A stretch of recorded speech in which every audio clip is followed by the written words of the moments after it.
Tim Wheeler with True Media, and I want you to tune in to The Jazmyne Show.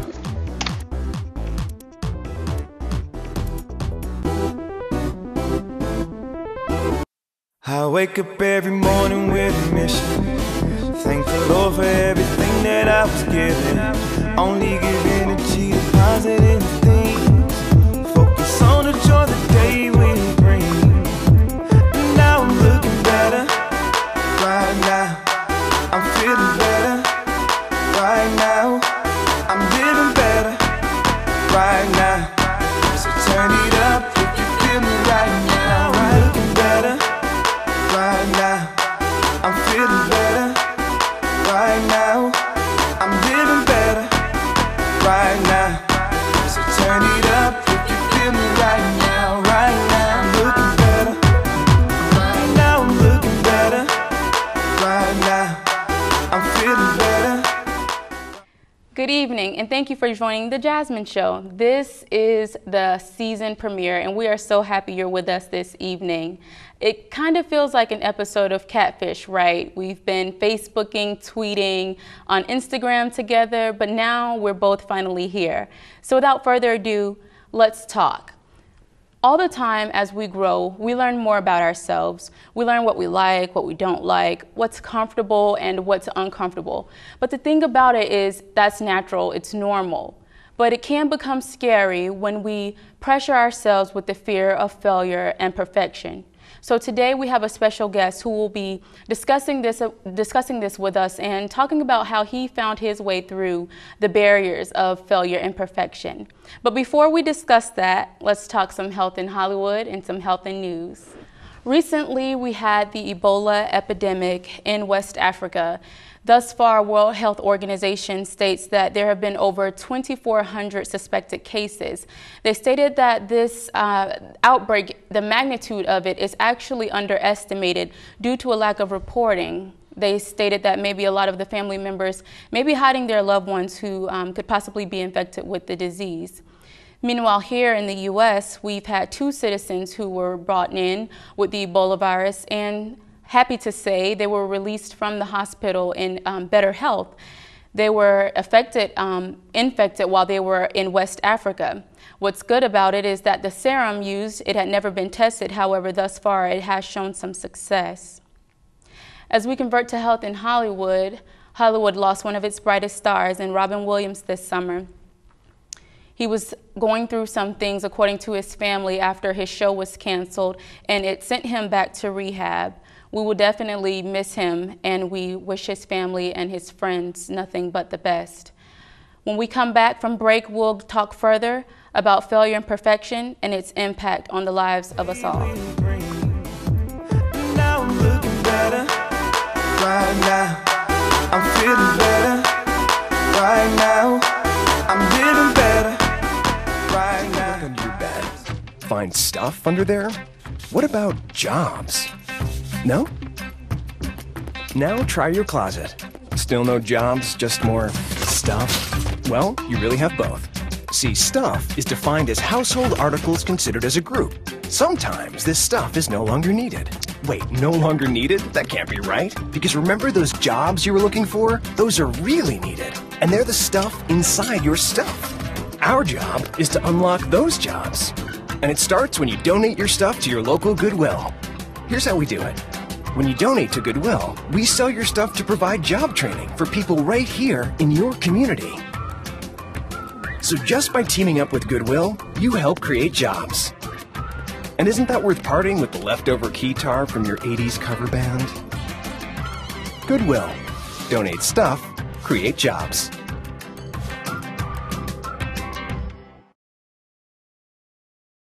Yo, check out this chef, right? Right? That's so gay. That's really gay. Dude, look at those pants. Please don't say that.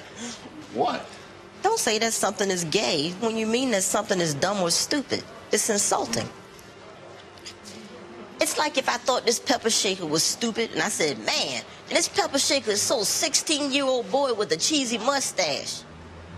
Just saying. When you say that's so gay, do you realize what you say? Knock it off.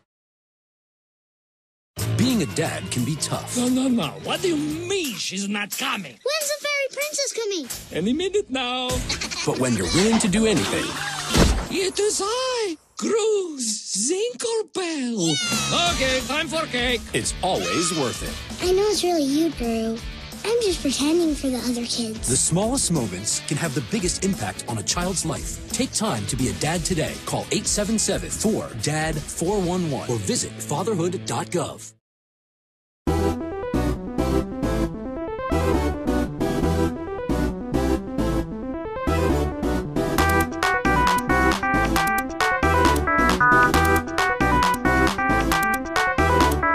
Hey, I'm Tim Wheeler with True Media, and I want you to tune in to The Jazmyne Show.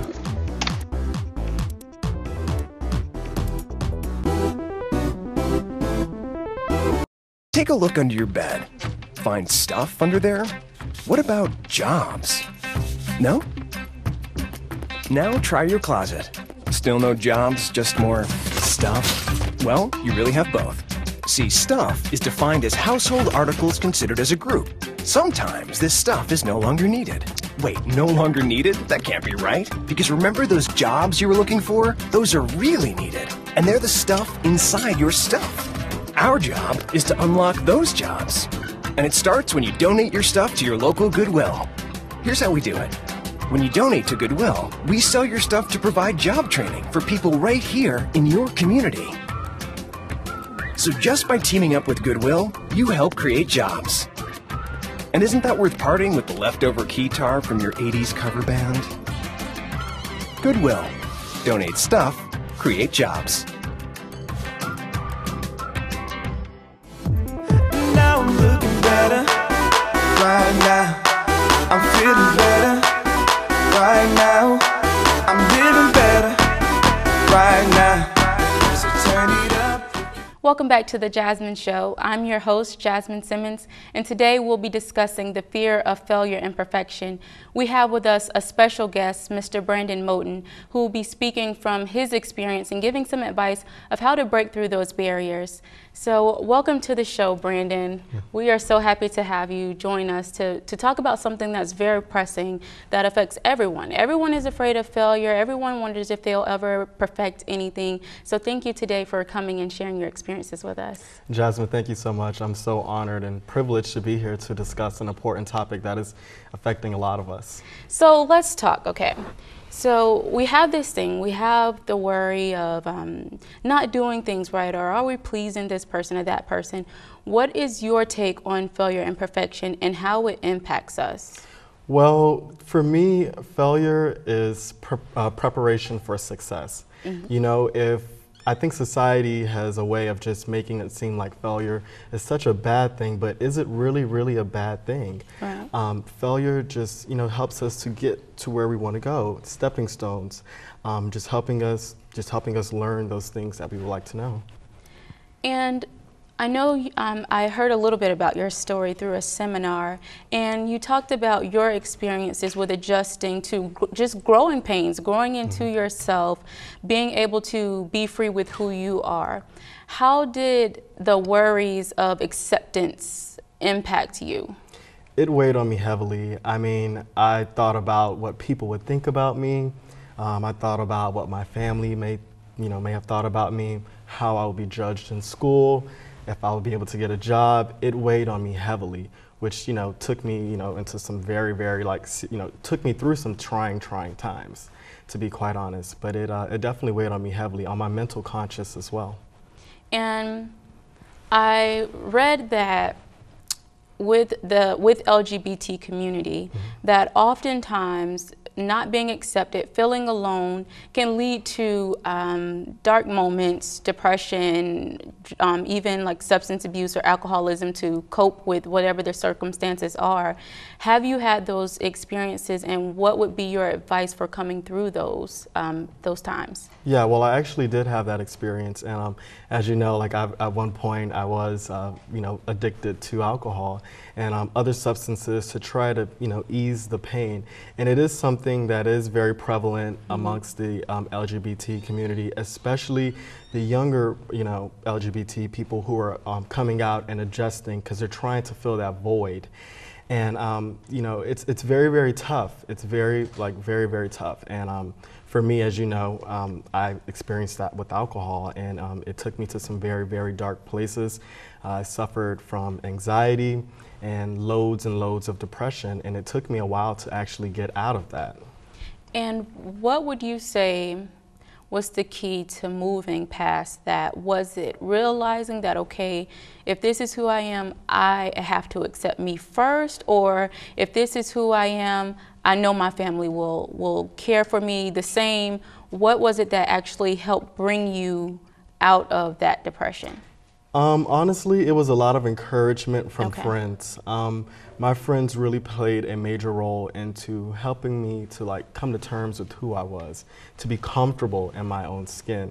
And it took for me to find a courage within myself to understand that I am perfectly imperfect, and everyone is like that, and everyone has issues, and everyone has problems, and everyone is different. And when I took those two things along with the positive self-talk that I was giving myself, I was able to kind of bring myself to a happy place, along with some counseling and things like that. But you know, I was able to bring myself to the place where I wanted to be and where I felt that I needed to be. Because when we think about this, and especially in youth, middle school, you're going through the hardest phases. High school, you're still trying to fit in, you're trying to figure out who you are.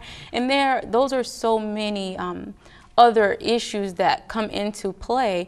So with your friends, I know you mentioned that a lot of times you had older friends that you encountered, and that really was your network. Were those some of the same friends who were your support group? Yes. Well, just like you said, when you're younger and like it's affecting the younger group or whatever the case like that is, sometimes the older friends can be a hindrance.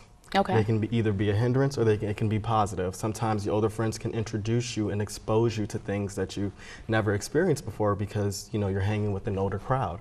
So from my view, it was kind of both. It was half and half. I had the older friends that were kind of dragging me down, and then I had the older friends that were just kind of, trying to pick me up and trying to help me out when they saw that I was going through those issues. Okay. And I just want to go back a little.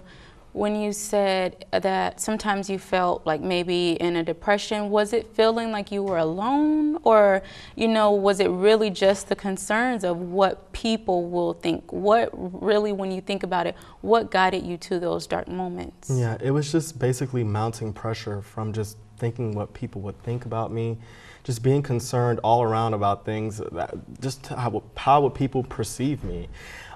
It mainly provoked a lot of thoughts of anxiety within me because I was thinking so much in the future. You know how they always say that depression is, you're thinking of the past, and anxiety is thinking of the future. So yeah, it mainly provoked a lot of those feelings. The depression came on from the anxiety, that type of thing. They kind of both run hand in hand. And yeah, it just left me in a very, very dark place. I just didn't want to be bothered. I was kind of detached myself from family, from friends, and it just kind of went, into that dark place. Okay, well, we are happy that you are with us today, and we're going to take a break, but we'll be back with Mr. Brandon Moten for a further conversation. Stay tuned. Now I'm looking better. Right now, I'm feeling better. Right now, I'm living better. Right now, so turn it up. Take a look under your bed. Find stuff under there? What about jobs? No? Now try your closet. Still no jobs, just more stuff? Well, you really have both. See, stuff is defined as household articles considered as a group. Sometimes this stuff is no longer needed. Wait, no longer needed? That can't be right. Because remember those jobs you were looking for? Those are really needed. And they're the stuff inside your stuff. Our job is to unlock those jobs. And it starts when you donate your stuff to your local Goodwill. Here's how we do it. When you donate to Goodwill, we sell your stuff to provide job training for people right here in your community. So just by teaming up with Goodwill, you help create jobs. And isn't that worth parting with the leftover keytar from your 80s cover band? Goodwill. Donate stuff, create jobs.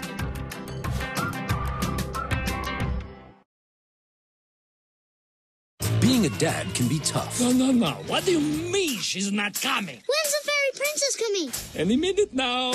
But when you're willing to do anything, It is I, Grooves Zinkelbell.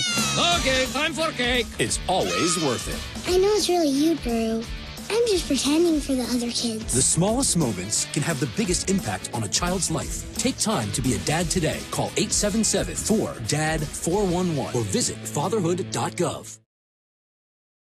Yo, check out this chef, right? Right? That's so gay. That's really gay. Dude, look at those pants. Please don't say that. What? Don't say that something is gay when you mean that something is dumb or stupid. It's insulting. It's like if I thought this pepper shaker was stupid and I said, man, and this pepper shaker is so 16-year-old boy with a cheesy mustache. Just saying. When you say that's so gay, do you realize what you say? Knock it off. Looking better right now. I'm feeling better right now.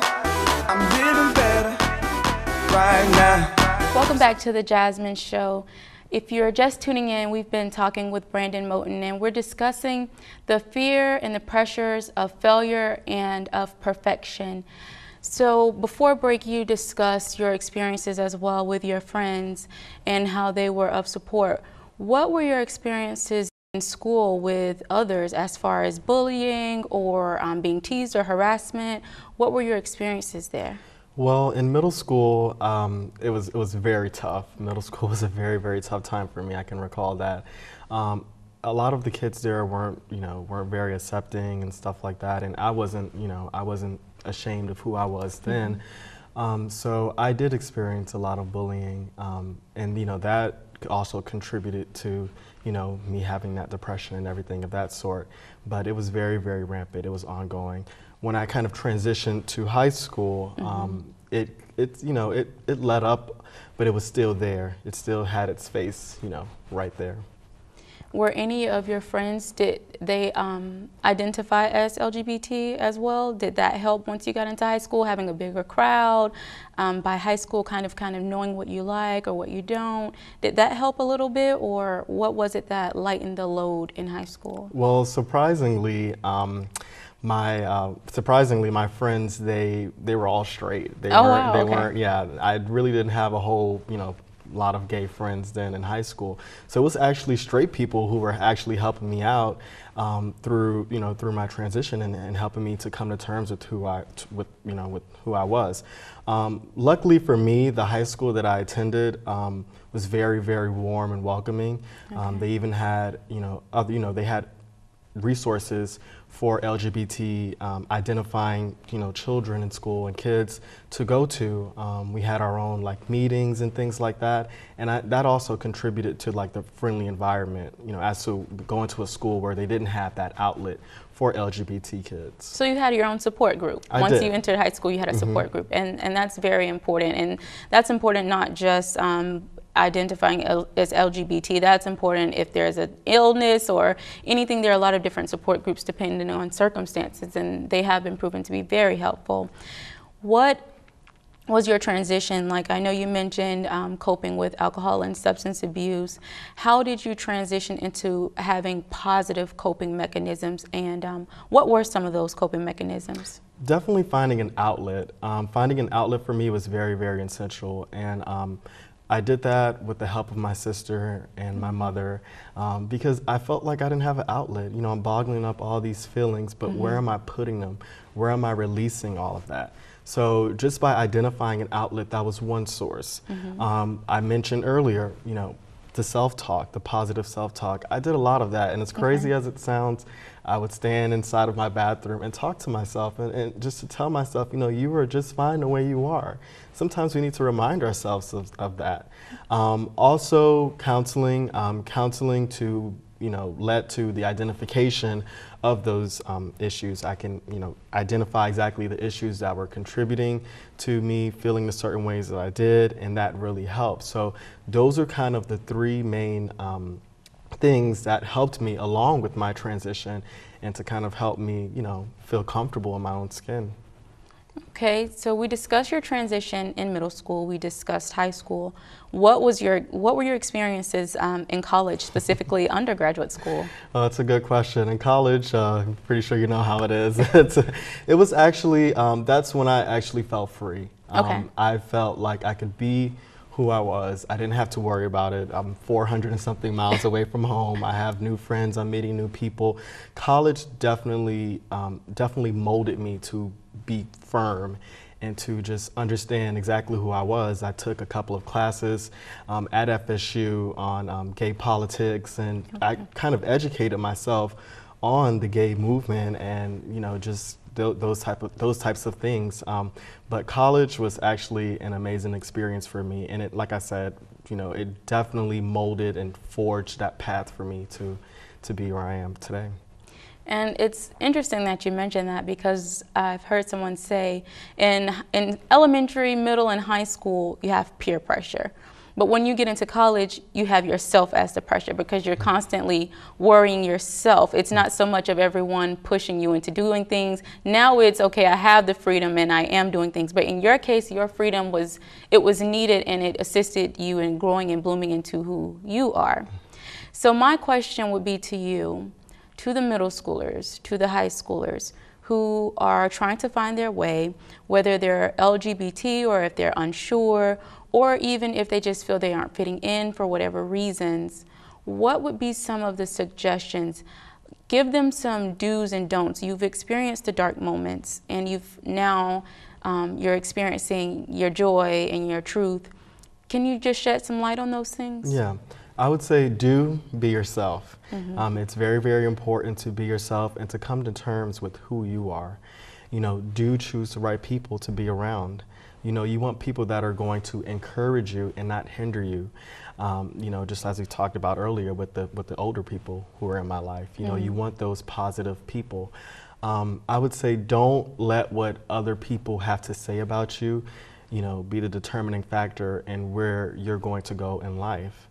And don't let society's views and other people's views, negative views, shape your life. You know, you have to be firm in who you are, believe in who you are. So those are just a couple of the do's and don'ts that I would recommend for those for those kids that are transitioning or whatever the case is, and coming to terms with who they are. Okay, thank you so much. We are so grateful for you sharing your experiences with us, because oftentimes we don't talk about our experiences and we don't realize how much help we can be when we do open up, no matter what our circumstances are. So we are so happy that you joined us this evening. Well, thank you for having me, Jazmyne. No problem. So this evening, as we reflect on what we've discussed, we can see that the pressure and the fear of failure and perfection should really not take a toll on us. We should allow it to be something that is almost obsolete. I mean, when you really think about it, what is failure? What is perfection? Will you ever be able to solely accomplish one or the other? Technically, in our talk, no, you won't. However, what's important is becoming comfortable with yourself. We encourage and we challenge all parents, all teachers, friends, family. We all have a role in ensuring that our loved ones and our friends feel safe and not in a place of being alone. If you know someone, or if you've experienced this yourself, there'll be some links provided regarding suicide prevention, depression, and anxiety. Don't feel hesitant to contact someone or speak out on what you feel or what you see. That includes bullying as well. We challenge each and every one of you to take that step in talking and being comfortable in your own skin. Thank you, and good night. Oh, I don't know if I like that closing.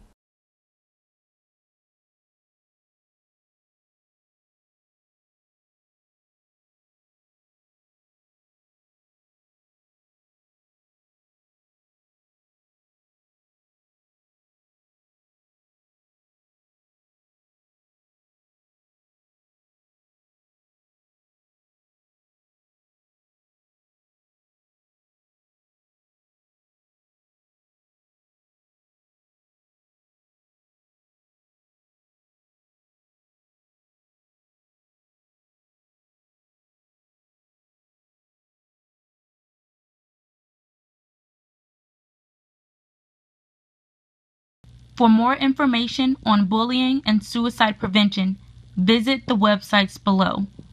If you are seeking someone to speak with, contact the National Suicide Prevention Lifeline at 1-800-273-TALK. That's 1-800-273-8255. I wake up every morning with a mission. Thank the Lord for everything that I was given. Only give energy to positive things. Focus on the joy the day will bring. And now I'm looking better. Right now, I'm feeling better. Right now, I'm living better. Right now, so turn it up if you feel me right now. I'm looking better. Right now, I'm feeling better. Right now, I'm living better. Right now, so turn it up if you feel me right now. Right now, I'm looking better. Right now, I'm looking better. Right now, I'm feeling better. Right now, I'm living better. Right now, so turn it up if you feel me right now. Right now, I'm looking better.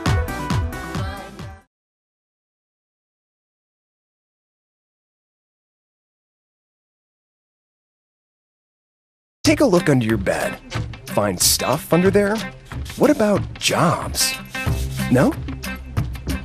Now try your closet. Still no jobs, just more stuff? Well, you really have both. See, stuff is defined as household articles considered as a group. Sometimes this stuff is no longer needed. Wait, no longer needed? That can't be right. Because remember those jobs you were looking for? Those are really needed. And they're the stuff inside your stuff. Our job is to unlock those jobs. And it starts when you donate your stuff to your local Goodwill. Here's how we do it. When you donate to Goodwill, we sell your stuff to provide job training for people right here in your community. So just by teaming up with Goodwill, you help create jobs. And isn't that worth parting with the leftover keytar from your 80s cover band? Goodwill. Donate stuff, create jobs.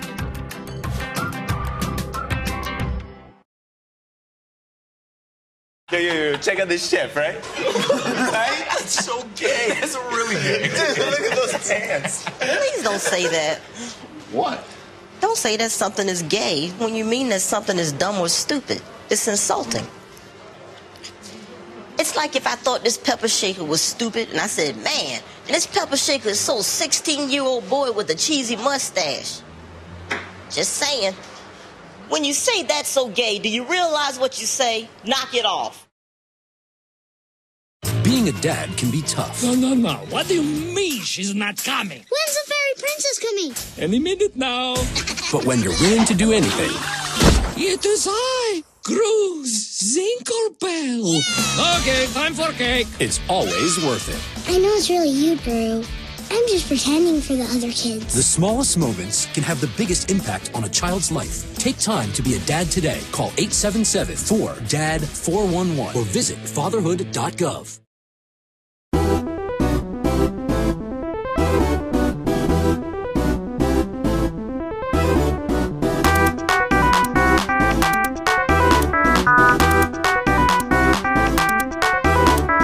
Hey, I'm Tim Wheeler with True Media, and I want you to tune in to The Jazmyne Show.